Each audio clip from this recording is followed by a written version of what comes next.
어떤 상황에 대해서 불편함들이 올라올 때 이런 불편함은 왜 있지? 이런 생각을 갖게 되죠.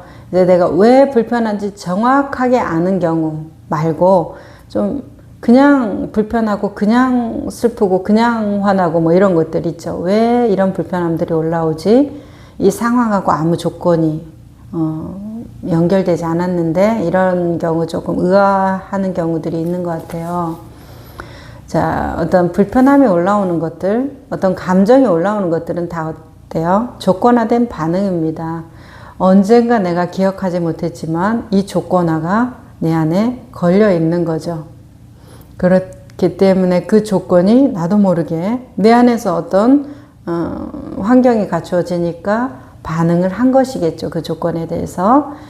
이런 불편함이 올라올 때 우리가 조건화에 대한 반응이다. 이제 이렇게 보여지는데 그럴 때 무의식적인 반응일 수가 있습니다. 이 무의식적인 반응을 통해서 우리가 알 수 있는 것은 내가 어떤 암시를 내 안에 걸어놨는가를 이제 처음에는 알 수가 없지만 계속 알아차리다 보면 내가 이러이러한 것들을 내 자신에게 암시를 걸어놨구나. 그거를 조금 볼 수가 있어요. 그랬을 때 나의 불편함, 그냥 가만히 있을 때 올라오는 그런 막연한 생각들이 가만히 알아차리다 보면 어떤 패턴이 있다는 것을 우리가 직감적으로 알아차릴 수가 있게 됩니다. 그 패턴들은 무의식적인 암시가 걸려 있을 경우가 많아요.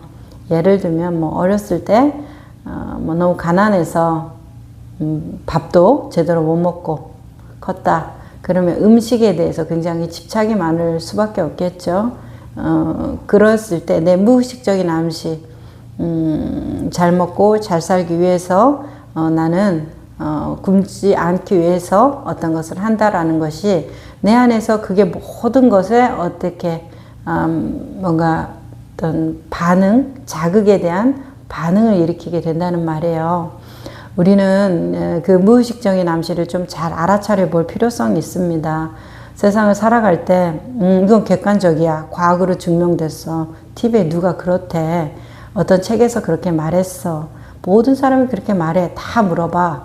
이제 이런 것들에 안심할 것이 아니다라는 것이에요. 객관적인 것을 얘기하고 싶죠. 절대 진리를 우리는 말하고 싶을지도 모릅니다. 하지만 그것이 절대적인 것이 되려면 나의 주관이 섞여 들어가지 않아야 되겠죠. 내가 그러면 진리다 하면 진리가 되는 것이잖아요. 내가 주관이 섞여 들어간다고 하면. 그러니까 나의 주관이 빠진 채로 모든 것이 다 그것에 맞추어서 법칙처럼 어떤 것을 거기에 집어넣어도 그와 같은 것이 일어나는 거. 예를 들면 사과씨를 심으면 사과 떡잎이나 줄기를 올려서 나무가 되고 이파리가 필 때 사과나무인지 모를 수도 있지만 사과 열매가 맺히면 사과인지를 알잖아요, 우리가. 그랬을 때 그 사과씨가 사과 열매를 맺힐 거라는 거. 그 과정에서는 사과나무인지 배나무인지 모르지만 열매를 보면 알 수 있는 거. 이게 법칙이잖아요. 그냥 사과를 심으니까 사과가 나는 거. 이 조건에 대해서 당연한 반응이 일어나는 거.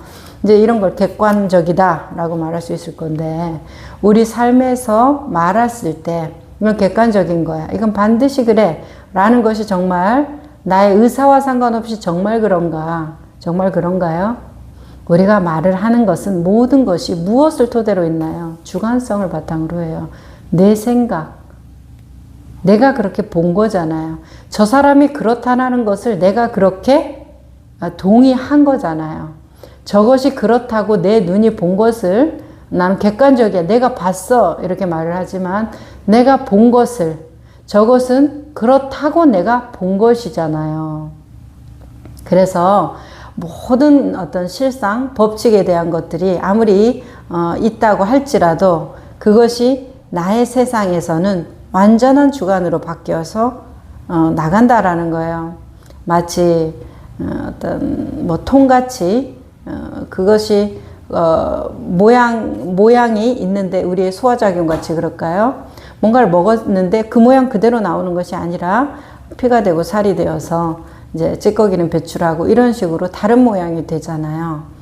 그런 것처럼 우리의 인식도 마찬가지죠. 그 원형 그대로를 우리는 말한다. 객관적이다 라고 말하지만 원형 그대로가 있는 것이냐? 과연 그렇지 않아요. 소화시켜서 나의 해석을 포함한 나의 봄과 들음, 나의 비춤에 대한 설명을 우리는 객관적이다, 진실이라고 말을 하고 있어요. 자, 그렇기 때문에 우리의 무의식적인 자기 암시가 왜 중요한가? 그리고 나의 삶의 어떤 방향성과 흐름을 만든다고 하면 내 주관적인 해석들이 계속 쌓여서 그것은 객관적이고 당연한 거고 누구한테 물어봐도 다 그런 거고 모두가 그런 거고 이제 이렇게 돼요. 자, 당연한 거면 왜 불안하십니까? 자, 사과면 그냥 먹으면 되는 거고 컵이면 그냥 그 컵에 물을 따라 마시면 되는 것인데 우리는 그거 당연한 거야. 그럼 그 당연한 것을 그 당연한 걸로 하고 있는데 계속 불안하고 또 불안하고 의심이 나고 그러냔 말이에요. 그것이 나의 주관적인 해석, 내가 그렇다는 얘기죠. 내 마음이 그랬다는 얘기죠. 그렇기 때문에 그것은 다 생각, 나의 의미, 내가 의미 붙여놓은 나의 뜻, 이제 이런 것들이기 때문에 그렇잖아요. 그랬을 때 정리하자면 불편함이 올라오면 그 불편함이 어떤 딱 눈에 직접적으로 보이는 경우도 사실은 여기에서 이렇게 크게 벗어나지 않아요. 불편한 말을 들어서 불편하거나 불편한 행동을 보아서 불편하거나 그것도 역시 이유가 있겠고 그런데 이제 막연한 불안함과 불편함도 우리 정말 많이 흔히 종종 겪게 되는데 그런 것들은 무의식적인 자기 암시가 있을 가능성이 굉장히 크고 자기를 그렇게 유도했을 가능성도 굉장히 크죠. 그러면 그런 모든 것들이 내 어떤 해석이라는 바탕하에서 내 생각이 만들어내는 환상일 것이에요. 아무 그런 일이 일어나지 않는데 왜 불편하고 왜 불안하십니까? 자, 그랬을 때는 자기를 잘 살펴보는 거. 어느 때 어느 상황에서 그런 일이 잘 일어났는가를 보면 패턴이 보인다는 거 아주 중요합니다. 흐름의 방향성을 볼 수 있다라는 거. 내가 그런 때 이런 것이 있구나. 그런 때 이런 것이 있구나.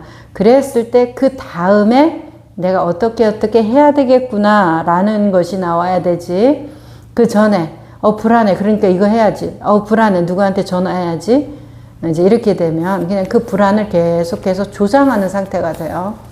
그러니까 이런 부분에 대해서 나의 불편함이 올라올 때 우리가 자기 자신을 좀 더 살펴봐야 되는 이유에 대해서 같이 얘기 나눠봤습니다.